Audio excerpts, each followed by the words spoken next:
शंकराचार्यं केशवं बादरायणं सूत्रभाष्यकृतो वन्दे भगवन्तो पुनः पुनः श्रीमच्छंकर भगवत्पूज्यपाद सद्गुरुभ्यो नमः। वन्दे तं सच्चिदानन्दं यतिवर्यं महामतिं वेदवेदान्ततारज्ञं सद्गुरुं प्रणतोऽस्म्यहं। तदाहं सम्प्रदायज्ञं संयमीन्द्रं सदाश्रयं सद्गुरुं सच्चिदानन्दं सदाचारं समाश्रये। श्री श्री सच्चिदानन्देन्द्र सरस्वती महासद्गुरुभ्यो नमः। अचीहि भगवो ब्रह्म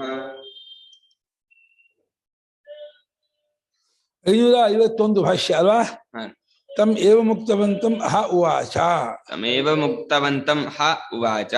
ಅವನನ್ನ ತಮ್ಮಂದ ನಾರದಂ, ಆ ನಾರದರನ್ನ ಈ ರೀತಿ ಹೇಳಿದಂಥ ನಾರದರು, ಋಗ್ವೇದಾದಿ ಎಲ್ಲಾ ವಿದ್ಯೆಯನ್ನು ನಾನು ಬಲ್ಲವನು ಸ್ವಾಮಿ, ಆದ್ರೆ ಮಂತ್ರಾರ್ಥ ಕರ್ಮ ತಿಳಿದಿದ್ದೀನಿ ಹೊರತು ಆತ್ಮನನ್ನು ತಿಳಿದವನಲ್ಲ, ಆತ್ಮ ನನಗೆ ಗೊತ್ತಿಲ್ಲ ಅಂತ ಹೇಳೋಣ.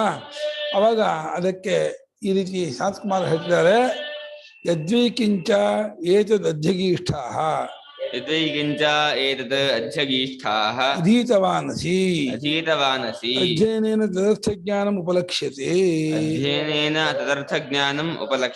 ಯದ್ವೈಕಿಂಚ ಯತ್ಕಿಂಚಿದಿಂದ ಏನೇನು ನೀನು ಅಧ್ಯಗೀಷ್ಠಾಃ, ಗೈ ಶಬ್ದಕ್ಕೆ ಗೀಷ್ಠಾಃ ಅಧ್ಯಗೀಷ್ಠಾಃ ಅಧೀತವಾನಸಿ ಏನೇನೇನು ಅಧ್ಯಯನ ಮಾಡಿರುವವನಾಗಿರುತ್ತೀಯೋ ಆ ಅಧ್ಯಯನದಿಂದಲೂ ಅದು ಅರ್ಥಜ್ಞಾನವೂ ಮಾಡಿದೆಯಾ. ಅರ್ಥಜ್ಞಾನ ಏನೋ ಸಂಶಯದಿಂದ ಕರಡ ತಿಳ್ಕೊಂಡು ಹಂಗೇನಿ ಅದರ ಅಭಿಪ್ರಾಯ ಏನು ಅಂತ ಅಷ್ಟೇ ತಿಳ್ಕೊಳ್ಳದೆ ಹೊರತು ಆ ವಸ್ತು ಪರ್ಯಂತವಾಗಿ ಅವಗತಿ ಪರ್ಯಂತವಾಗಿ ತಿಳ್ಕೊಂಡಿಲ್ಲ, ಅನುಭವ ಪರ್ಯಂತವಾಗಿ ಗೊತ್ತಾಗಿಲ್ಲ. ಉಪನಿಷತ್ತೆಲ್ಲ ಅಧ್ಯಯನ ಮಾಡಿದ್ದಾರೆ, ಅದಕ್ಕೇನೋ ಒಂದು ಅರ್ಥ ಗೊತ್ತಾಗಿದೆ. ಆದರೆ ಆ ಶಬ್ದಾರ್ಥ ಜ್ಞಾನಕ್ಕಿಂತ ವ್ಯತಿರಿಕ್ತವಾಗಿ ಬೇರೆಯಾಗಿ ಇನ್ನೊಂದಿದೆ, ಇಲ್ಲಿ ಅನುಭವ ಗೊತ್ತಾಗೋದು, ಅದಾಗಿಲ್ಲ. ಜ್ಞಾತವಾನಸಿ ಇತ್ಯೇತತ್ ಏನ್ ತಿಳಿದವನಾಗಿರುತ್ತೀಯೋ ಅಂತ ಅರ್ಥ. ಇದೆಲ್ಲ ನಾಮೈವೈತತ್, ಶಬ್ದವು ಶಬ್ದಾರ್ಥವು ಎರಡೂ ನಾಮವೇ ಅಂತ. ಶಬ್ದಾರ್ಥ ನಾಮವೇ, ಶಬ್ದವು ನಾಮವೇ.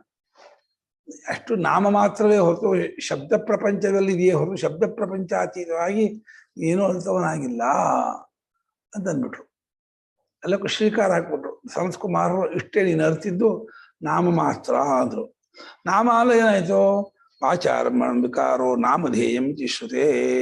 ವಾಚಾರಂಭಣಂ ವಿಕಾರೋ ನಾಮಧೇಯಂ ಇತಿ ಶ್ರುತೇ. ವಿಕಾರ ಎಂಬುದು ಮಾತಿನಿಂದ ತಯಾರಾದದ್ದು, ಅದು ನಾಮೈವ ನಾಮಧೇಯಂ, ಸ್ವಾಸ್ಥ್ಯ ಧ್ಯೇಯ ಪ್ರತ್ಯಯ, ಬರೀ ಹೆಸರು ಅಷ್ಟೇ. ಅಂದ್ರೆ ನಾಮವೂ ಪ್ರಪಂಚದ ಒಳಗಿದೆ, ಅದು ಪ್ರಕಾಶ ಮಾಡುವ ಬೆಳಗುವ ಪದಾರ್ಥವು ವಿಕಾರವೇ. ವಿಕಾರವೆಲ್ಲ ಅನೃತ, ವಿಕಾರದ ಹುಟ್ಟಿದ್ದು ಅಂತ, ಹುಟ್ಟಿದ್ದೆಲ್ಲ ಅನೃತ. ಅನೃತವಾದ ವಾಕು ಅನೃತವಾದ ವಿಷಯವನ್ನು ತಿಳಿಸುತ್ತೆ ಅಷ್ಟೇ ಹೊರತು ಪರಮಾರ್ಥವನ್ನು ತಿಳಿಸೋದಿಲ್ಲ. ಪರಮಾರ್ಥ ಅನ್ನೋದು ಆ ಸತ್ಯ ಶಬ್ದ ಪ್ರತ್ಯಯಕ್ಕೆ ಗೋಚರವಲ್ಲದೆ ಇರತಕ್ಕದ್ದಾದ್ದರಿಂದ ನಾಮದಿಂದ ಅದು ತಿಳಿಬರೋದಲ್ಲ. ನೋಡ್ರಿ, ಬರೀ ವಿಕಾರವೆಂಬುದು ವಾಕ್ಯದಿಂದ ಅದು ನಾಮಧೇಯ ಮಾತ್ರ ಶ್ರುತಿ ಇರೋದ್ರಿಂದ ನಾಮವಷ್ಟೇ ಅಂತ ಇವಾಗ ಹೇಳ್ತಾರೆ. ಮತ್ತೆ ಅದನ್ನೇ ಪಟ್ಟಿ ಮಾಡ್ತಾರೆ, ನಾಮವಾ ಋಗ್ವೇದ ಯಜುರ್ವೇದ ಇತ್ಯಾದಿ ನಾಮೈವೈತತ್. ನಾಮವಾ ಋಗ್ವೇದೋ ಯಜುರ್ವೇದ ಸಾಮವೇದ. ಸಾಮವೇದ ಇಲ್ಲ, ಬ್ರಹ್ಮ ಇದು ಭಾಷೆ. ಮುಂಚೆ ಹೇಳ್ಬೇಕಾ? ಸಾಮವೇದ ಅಥರ್ವಣಶ್ಚತುರ್ಥಃ ಇತಿಹಾಸ ಪುರಾಣಂ ಪಂಚಮಃ ವೇದಾನಾಂ ವೇದಃ ಪಿತ್ಯೋರಾಶದ್ದೈವೋರಿಸರ್ವಾಕೋ ವಾಕ್ಯಮೇಕಾಯನಂ ದೇವವಿದ್ಯಾ ಬ್ರಹ್ಮವಿದ್ಯಾ ಭೂತವಿದ್ಯಾ ಕರ್ತೃವಿದ್ಯಾ ಕರ್ತೃವಿದ್ಯಾ ಸಪ್ತದೇವಜನ ವಿದ್ಯಾ ನಾಮೈವೈತನ್ ನಾಮೋಪಾಸ್ವೇತಿ. ನಾಮವಾ ಋಗ್ವೇದೋ ಯಜುರ್ವೇದ ಸಾಮವೇದ ಅಥರ್ವಣಶ್ಚತುರ್ಥಃ ಇತಿಹಾಸ ಪುರಾಣಃ ಪಂಚಮಃ ವೇದಾನಾಂ ವೇದಃ ಪಿತೃಯೋರಾಶಿಃ ದೈವೋ ನಿಧಿಃ ವಾಕೋ ವಾಕ್ಯಮೇಕಾಯನಂ ದೇವವಿದ್ಯಾ ಬ್ರಹ್ಮವಿದ್ಯಾ ಭೂತವಿದ್ಯಾ ಕ್ಷತ್ರವಿದ್ಯಾ ನಕ್ಷತ್ರವಿದ್ಯಾ ಸರ್ಪದೇವಜನ ವಿದ್ಯಾ ನಾಮೈವೈತತ್ ನಾಮ್ನೋಪಾಸ್ವೇತಿ. ಯಜುರ್ವೇದಃ ಸಾಮವೇದಃ ಅಥರ್ವಣಃ ಚತುರ್ಥಃ ಇತಿಹಾಸ ಪುರಾಣಃ ಪಂಚಮಃ ವೇದಾನಾಂ ವೇದಃ ಪಿತೃಯಃ ರಾಶಿಃ ದೈವಃ ನಿಧಿಃ ವಾಕೋ ವಾಕ್ಯಂ ಏಕಾಯನಂ ದೇವವಿದ್ಯಾ ಬ್ರಹ್ಮವಿದ್ಯಾ ಭೂತವಿದ್ಯಾ ಕ್ಷತ್ರವಿದ್ಯಾ ನಕ್ಷತ್ರವಿದ್ಯಾ ಸರ್ಪದೇವಜನ ವಿದ್ಯಾ ನಾಮ ಏವ ಏತತ್ ನಾಮ್ನಾ ನಾಮ ಉಪಾಸ್ವ ಇತಿ. ನಾಮವಾ ನಾಮೈವ ಅಂತ ಅವಾನಂದ ಅವಧಾರಣೆ ಎಂಫಸಿಸ್. ನಾಮವೇ ಋಗ್ವೇದ ಅಂದೆಲ್ಲ ಬರೀ ಶಬ್ದ ಪ್ರಪಂಚ, 4 ವೇದಗಳು ಶಬ್ದ ಪ್ರಪಂಚವೇ. ಶಬ್ದವೆಲ್ಲ ನಾಮವೇ, ನಾಮವೆಲ್ಲ ಶಬ್ದ. ಶಬ್ದ ನಾಮ ಬೇರೆ ಸಿನಾನಿಮ್ಸ್. ಯಜುರ್ವೇದ, ಸಾಮವೇದ, 4 ವೇದ, ಅಥರ್ವವೇದ, 5ನೇ ವೇದ ಇತಿಹಾಸ ಪುರಾಣ, ಮಹಾಭಾರತಾದಿಗಳು. ವೇದಾನಾಂ ವೇದ ಅಂದ್ರೆ ವ್ಯಾಕರಣ, ಪಿತೃ ಅಂದ್ರೆ ಸಾಧ್ಯಕಲ್ಪ, ರಾಶಿ ಅಂತಂದ್ರೆ ಗಣಿತಶಾಸ್ತ್ರ, ದೈವ ಅಂತಂದ್ರೆ ಉತ್ಪಾತ, ನಿಧಿ ಅಂದ್ರೆ ಮಹಾಕಾಲ ನಿಧಿ. ಯಾವುದೋ ಎಲ್ಲಿ ಭೂಮಿ ಒಳಗೆ ಎಲ್ಲೆಲ್ಲಿ ಏನೇನಿದೆ ಅಂತ, ಎಲ್ಲಿ ವಜ್ರ ಇದೆ, ಎಲ್ಲಿ ಬಂಗಾರ ಇದೆ, ಬೆಳ್ಳಿ ಇದೆ, ಮ್ಯಾಂಗನೀಸು, ಕಬ್ಬಣ, ಹಿತ್ತಾಳೆ, ತಾಮ್ರ, ಅದು ನೀತಿಶಾಸ್ತ್ರ. ವಾಕ್ಯಂ ಅಂದರೆ ನೀತಿಶಾಸ್ತ್ರ, ಇದು ತರ್ಕಶಾಸ್ತ್ರ. ಏಕಾಯನ ಅಂದರೆ ನೀತಿಶಾಸ್ತ್ರ. ದೇವವಿದ್ಯಾ ಅಂತಂದ್ರೆ ದೇವತೆಗಳಿಗೆ ಸಂಬಂಧಪಟ್ಟಂತಹ ಇದು. ಅದೇನೋ ನೃತ್ಯಗೀತಾದಿಗಳು ಮಾಡ್ಬಿಟ್ರು ಭಾಷೆಯವರು. ದೇವವಿದ್ಯೆಗೆ ನೃತ್ಯಗೀತಾದಿಗಳು ಅದು. ದೇವವಿದ್ಯೋ ಎಲ್ಲಿ ಬರ್ತವ? ದೇವವಿದ್ಯಾ ನಿರುಕ್ತ.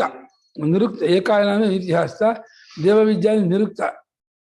ಬ್ರಹ್ಮವಿದ್ಯಾ ಅಂದ್ರೆ ಋಗ್ವೇದ ಸಾಮಾನ್ಯದ ಇದು ವಿದ್ಯೆ, ಅರ್ಥಜ್ಞಾನ. ಋಗ್ವೇದ ಸಾಮಾಖ್ಯ ಬಗ್ಗೆ ಅಲ್ಲ, ಋಗ್ವೇದ ಯಜುರ್ವೇದ ಮತ್ತು ಬ್ರಹ್ಮವಿದ್ಯಾ ಇನ್ನೊಂದ್ಸಲ ಇದು ಎರಡು ಒಂದೇ ಆಯ್ತಪ್ಪ.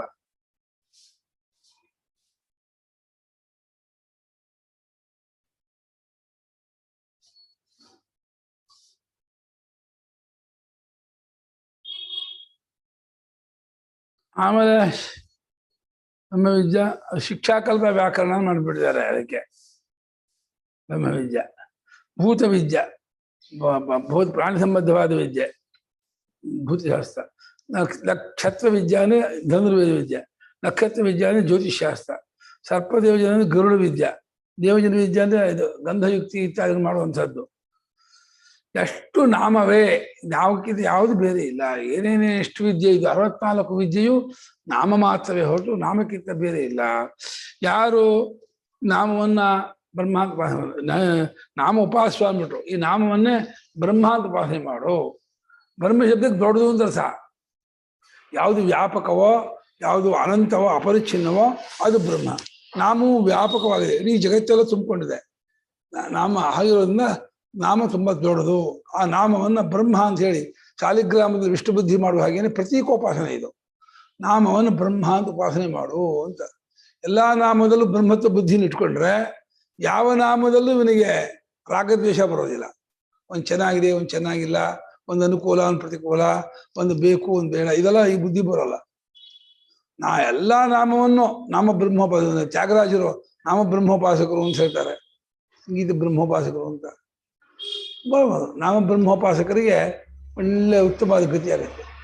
ನಿರಂತರ ಮಾಡಬೇಕು ಉಪಾಸನೆಗೆ, ನಿರಂತರವಾಗಿ ನಾಮವನ್ನ ಬ್ರಹ್ಮ ಬುದ್ಧಿಯಿಂದ ಭಾವನೆ ಮಾಡ್ತಾ ಹೋಗು. ಎಲ್ಲರ ಹೆಸರು ಬ್ರಹ್ಮವೇ, ಎಲ್ಲವೂ ಬ್ರಹ್ಮವೇ.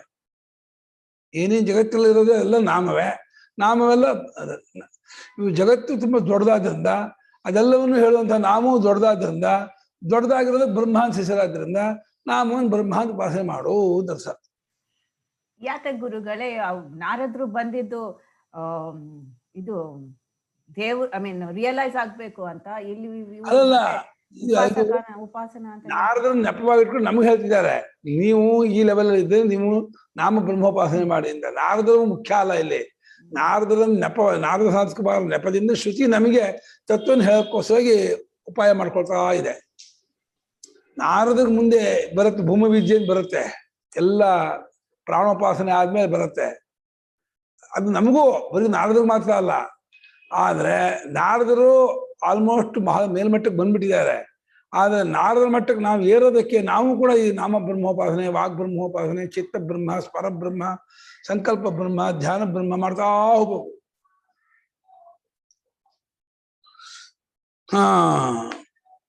ನಾಮವ ಋಗ್ವೇದ ಯಜುರ್ವೇದ ಇತ್ಯಾದಿ ನಾಮೀ ವೈತದು. ನಾಮವೇ ಋಗ್ವೇದವೂ ನಾಮವೇ, ಯಜುರ್ವೇದವೂ ನಾಮವೇ, ಮುಂತಾದದ್ದೆಲ್ಲವೂ ನಾಮವೇ ಆಗಿದೆ ಅಂತ ಈ ರೀತಿ ಹಿಂದೆ ಹೇಳಿದಂತೆ ವ್ಯಾಖ್ಯಾನ ಮಾಡ್ಕೊಳ್ಳಿ ಆ ಮಂತ್ರಕ್ಕೆ. ಆ ನಾಮೋಪಾಸ್ವ ಬ್ರಹ್ಮೇತಿ ಬ್ರಹ್ಮಬುದ್ಧ್ಯ. ನಮ್ಗೆ ನಾಮ ನೋಡಿದಾಗ ಬ್ರಹ್ಮ ಅಂತ ಅನ್ಸಲ್ಲ. ನಾಮ ಅಂದ್ರೆ ಅದೊಂದು ಶಬ್ದ ಅನ್ಸುತ್ತೆ. ಅದು ಶಾಸ್ತ್ರ ಹೇಳುತ್ತೆ, ಈ ನಾಮ ಅನ್ನೋದು ಅನಂತವಾಗಿರುವುದರಿಂದ, ವ್ಯಾಪಕವಾಗಿರುವುದರಿಂದ, ಯಾವ್ಯಾವುದು ಅನಂತವೋ ವ್ಯಾಪಕವೋ ದೊಡ್ಡದೋ ಅದೆಲ್ಲ ಬ್ರಹ್ಮಬುದ್ಧಿಗೆ ಅರ್ಹವಾದದ್ದು.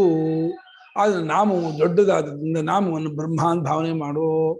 ನಾಮ ಬ್ರಹ್ಮೋಪಾಸಕನಿಗೆ ನಾಮ ಬ್ರಹ್ಮದ ಸಾಯುಜ್ಯ ಪ್ರಾಪ್ತಿ ಆಗತ್ತೆ, ಉತ್ತಮ ಲೋಕ ಪ್ರಾಪ್ತಿ ಆಗತ್ತೆ. ಇದು ಒಂದು ಫಲ ಹೇಳುತ್ತೆ. ಯಥಾ ಪ್ರತಿಮಾಂ ವಿಷ್ಣು ಬುದ್ಧ ಉಪಾಸ್ತೆ ತದ್ವತ್.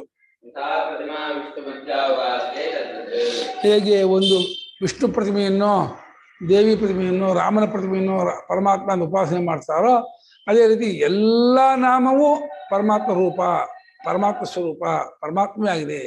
ನಾಮವೇ ಬ್ರಹ್ಮ, ಅಭೇದ. ನಾಮದಲ್ಲಿ ಬ್ರಹ್ಮ ಬುದ್ಧಿನೇ, ನಾಮ ಅನ್ನೋದೇನಿದೆ ಅದು ಬ್ರಹ್ಮವೇ ಅಂತ ಭಾವನೆ ಮಾಡಿಬಿಟ್ಟು ಹೇಗೆ ಆದಿತ್ಯದಲ್ಲಿ ಬ್ರಹ್ಮದೃಷ್ಟಿ ಮಾಡ್ತೀವೋ, ಮನಸ್ಸಿನಲ್ಲಿ ಬ್ರಹ್ಮದೃಷ್ಟಿ ಮಾಡ್ತೀವೋ, ಆಗ ಆ ನಾಮದಲ್ಲಿ ಬ್ರಹ್ಮದೃಷ್ಟಿ, ನಾಮವೇ ಬ್ರಹ್ಮ ಅಂತ ಈ ರೀತಿ ಉಪಾಸನೆ ಮಾಡಪ್ಪ ನೀನು ಅಂತ ಹೇಳಿದ್ರು. ಇದಕ್ಕೆ ಏನಾಗುತ್ತೆ ಫಲ ಅಂತ ಇವಾಗ ಫಲ ಹೇಳ್ತಾರೆ. ಸಯೋ ನಾಮ ಬ್ರಹ್ಮೇತ್ಯುಪಾಸ್ತೆ ಯಾವನ್ನಾಮ್ನೋ ಗತಂ ತತ್ರಾಸ್ಯ ಯಥಾ ಕಾಮಚಾರೋ ಭವತಿ ಯೋ ನಾಮ ಬ್ರಹ್ಮೇತ್ಯುಪಾಸ್ತೆ ಅಸ್ತಿ ಭಗವೋ ನಾಮ್ನೋ ಭೂಯೈತಿ ನಾಮ್ನೋ ವಾವ ಭೂಯೋಸ್ತೀತಿ ತನ್ಮೇ ಭಗವಾನ್ ಬ್ರವೀತ್ಯಿತಿ. ನಾಮ್ನೋ ವಾವ ಭೂಯೋಸ್ತೀತಿ ತನ್ಮೇ ಭಗವಾನ್ ಬ್ರವೀತ್ಯಿತಿ. ಸಯೋ ನಾಮ ಬ್ರಹ್ಮೇತ್ಯುಪಾಸ್ತೆ ಯಾವನ್ನಾಮ್ನೋ ಗತಂ ತತ್ರಾಸ್ಯ ಯಥಾ ಕಾಮಚಾರೋ ಭವತಿ ಯೋ ನಾಮ ಬ್ರಹ್ಮೇತ್ಯುಪಾಸ್ತೆ ಅಸ್ತಿ ಭಗವೋ ನಾಮ್ನೋ ಭೂಯೈತಿ ನಾಮ್ನೋ ವಾವ ಭೂಯೋಸ್ತೀತಿ ತನ್ಮೇ ಭಗವಾನ್ ಬ್ರವೀತ್ಯಿತಿ. ಸಹ ಯಹ ನಾಮ ಬ್ರಹ್ಮ ಇತಿ ಉಪಾಸ್ತೆ ಯಾವತ್ ನಾಮ್ನಃ ಗತಂ ತತ್ರ ಅಸ್ಯ ಯಥಾ ಕಾಮಚಾರಃ ಭವತಿ ಯಹ ನಾಮ ಬ್ರಹ್ಮ ಇತಿ ಉಪಾಸ್ತೆ ಅಸ್ತಿ ಭಗವಃ ನಾಮ್ನಃ ಭೂಯಃ ಇತಿ ನಾಮ್ನಃ ವಾವ ಭೂಯಃ ಅಸ್ತಿ ಇತಿ ತತ್ ಮೇ ಭಗವಾನ್ ಬ್ರವೀತು ಇತಿ. ಸಹಾಯ ಅವನು ಯಾವನಾದರೂ ಸರಿ ನಾಮವನ್ನು ಬ್ರಹ್ಮ ಎಂಬುದಾಗಿ ಉಪಾಸನೆ ಮಾಡುತ್ತಾನೋ, ನಾಮದ ವ್ಯಾಪ್ತಿ ಎಲ್ಲಿವರೆಗೆ ಇದೆಯೋ ಅಲ್ಲಿವರೆಗೂ ಇವನಿಗೆ ಕಾಮಚಾರ ಇರುತ್ತೆ. ಅಂದ್ರೆ ಬೇಕಾದಂಗೆ ಓಡಾಡೋಂಗೆ, ಏನ್ ಬೇಕಾದ್ರೆ ಪಡ್ಕೊಳ್ಳೋ ಹಂಗೆ ಇರುತ್ತೆ. ನಾಮ ಬ್ರಹ್ಮೋಪಾಸಕನಿಗೆ ನಾಮದ ವ್ಯಾಪ್ತಿ ಎಷ್ಟು ಎಲ್ಲಿವರೆಗಿದೆಯೋ ಎಷ್ಟಿದೆಯೋ ಅಷ್ಟು ಜಾಗದಲ್ಲೂ ಅವನಿಗೆ ಸ್ವೇಚ್ಛಾಚಾರ, ಸ್ವಚ್ಛಂದಚಾರ, ಅವನಿಗೆ ಸ್ವಾತಂತ್ರ್ಯ ಇರುತ್ತೆ. ಕಾಮಚಾರ ಹೋದು ಯಾರು ನಾಮವನ್ನು ಬ್ರಹ್ಮ ಅಂತ ಉಪಾಸನೆ ಮಾಡ್ತಾನೋ ಅಂತಂದ. ಆಮೇಲೆ ಸ್ವಾಮಿ ಇಷ್ಟೇನಾ ಅದ ಇನ್ನು ಮುಂದಕ್ಕಿದೆಯಾ ಅಂದ. ನಾರದರು ನಾಮನೋಬಾಬು ನಾಮಕ್ಕಿಂತ ಬೇರೆ ಹೆಚ್ಚು ಉಂಟು ಕಣಪ್ಪ ಅಂತ. ಅದನ್ನು ತಿಳಿಸ್ಕೊಡಿ ಸ್ವಾಮಿ, ನಾಮಕ್ಕಿಂತ ಹೆಚ್ಚಿನ ಮುಂದಿದೆಯಲ್ಲ ಅದನ್ನು ತಿಳಿಸ್ಕೊಡಿ ಅಂತ. ಆಯ್ತು ಹೇಳ್ತೀನಿ ಅಂತ. ಸದ್ಯಕ್ಕೆ ನಾಮ ಬ್ರಹ್ಮೋಪಾಸನೆ ಮಾಡ್ತೀನಿ ಅಂತ ಅಂದ್ಕೊಳ್ಳೋರಿಗೆ ಇದು ಒಂದು ಉಪಾಸನೆ ಸ್ಥಾನ. ಇಲ್ಲ ನಾನು ಇನ್ನೂ ಮುಂದಕ್ಕೆ ಹೋಗ್ಬೇಕು ಅಂತಂದ್ರೆ ಮುಂದಿನ ಹೇಳ್ತಾರೆ, ಅದನ್ನು ತಿಳ್ಕೊಬೋದು. ಅದು ಅಧಿಕಾರಕ್ಕೆ ತಾರತಮ್ಯ ತಕ್ಕ ಹಾಗೆ ಉಪದೇಶ. ಕೆಲವು ಜನರಿಗೆ ನಾವು ಹೌದು ನಾಮ ಬ್ರಹ್ಮೋಪಾಸನೆ ಆಗೋ ನಮ್ಮ ಮತ್ತು ಅನಂತ ಪದ್ಮನಾಭ ಅಂದ ನಾವಲ್ಲಿ ನಾಮ ಬ್ರಹ್ಮೋಪಾಸಕರಪ್ಪ, ನಮಗೆ ಸಾಕಪ್ಪ, ನಾವು ಇದನ್ನೇ ಮಾಡ್ತಿರ್ತೀವಿ ಅಂತಂದು ಮಾಡಿ ಏನು ತಪ್ಪಿಲ್ಲ.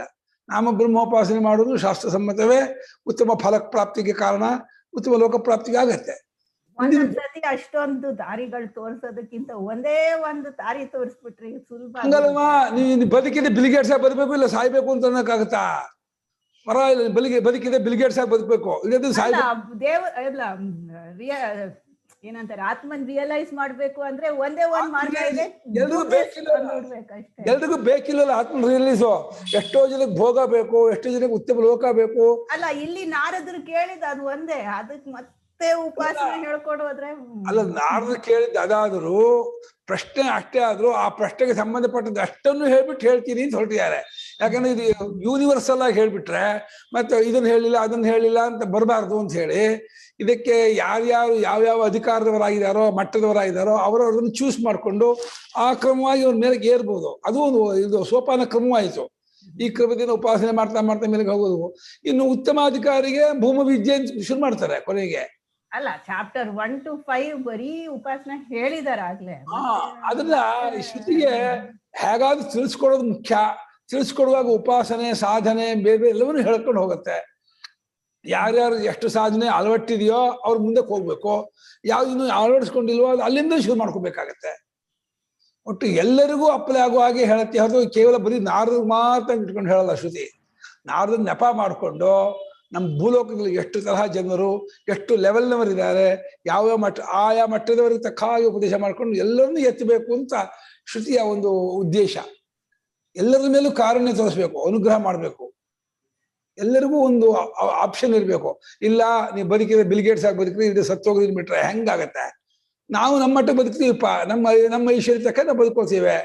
ಹಂಗೆ ಎಕ್ಸಾಮ್ಸ್ ಬರೆಸ್ತಾರಲ್ಲ ಗುರುಗಳೇ, 10th ಪಾಸ್ ಆಗೋ ತನಕ 11th ಹೋಗಕ್ ಆಗಲ್ಲ. ಹಂಗೆ ಫಸ್ಟ್ ಉಪಾಸನ ಮಾಡು, ಪಾಸ್ ಆದ್ಯಾ ನೆಕ್ಸ್ಟ್ ಈ ಲೆವೆಲ್ ಹೋಗು ಅಂತ. ಅದು ಪರವಾಗಿಲ್ಲ. ಒಟ್ಟು ನೀವು ಈಗಲೇ ನಾನು ಕಾಲೇಜ್ ಸೇರ್ಕೋತೀನಿ ಹಿಂದೆ, ಇನ್ನು ಮಿಡ್ಲ್ ಸ್ಕೂಲು ಆಗಿಲ್ಲ, SSLC ಆಗಿಲ್ಲ, ಕಾಲೇಜ್ ಹೇಗಾಗಲ್ವೋ ಕ್ರಮ ಹಾಗೆ ಆ ರೀತಿ ಅದೇ ಒಟ್ಟು ಮೇಲೆ ಹೇಗಾದ್ರು ನೀವು ಉದಾಹರಣೆ ಮಾಡ್ಕೊಳ್ಳಿ. ಒಟ್ಟು ಮೇಲೆ ಸೋಪಾನ ಬೇಕು. ಜನರಲ್ಲಿ ಅಷ್ಟು ಮಟ್ಟದ ಜನ ಇದ್ದಾರೆ ಪ್ರಪಂಚದಲ್ಲಿ, ಎಲ್ಲರೂ ಒಂದೇ ಲೆವೆಲ್ನವರು ಅಲ್ಲ. ಹಾಗಿರೋ ಎಲ್ಲಾ ಲೆವೆಲ್ನವರೆಗೂ ಆಯಾ ಲೆವೆಲ್ ತಕ್ಕಂಥ ಉಪದೇಶ ಬೇಕು.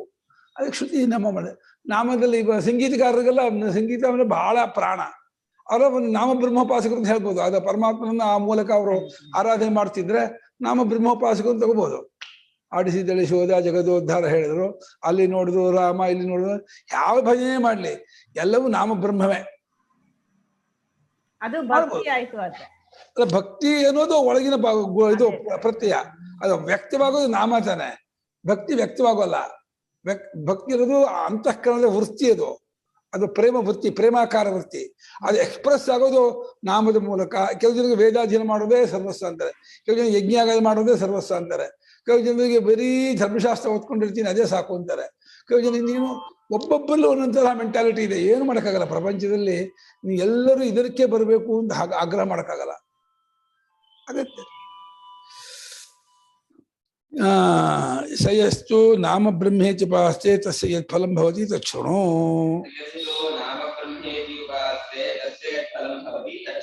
ಯಾವನಾದ್ರೂ ನಾಮವನ್ನ ಬ್ರಹ್ಮ ಎಂಬುದಾಗಿ ಉಪಾಸನೆ ಮಾಡುತ್ತಾನೋ, ಇದ್ರಲ್ಲಿ ಏನಾಗುತ್ತೆ ಅಂದ್ರೆ ಎಲ್ಲಾ ನಾಮವನ್ನು ಬ್ರಹ್ಮ ನೋಡ್ತಾ ಇದ್ರೆ, ಅಯ್ಯೋ ನಿಮ್ ಆ ಹೆಸರ, ನಿಮ್ದು ಇದಕ್ಕೆ ಈ ಹೆಸರ ಅಂತ ಮೇಲು ಕೀಳು ಭಾವನೆ ಬರಲ್ಲ, ರಾಗದ್ವೇಷ ಬರಲ್ಲ.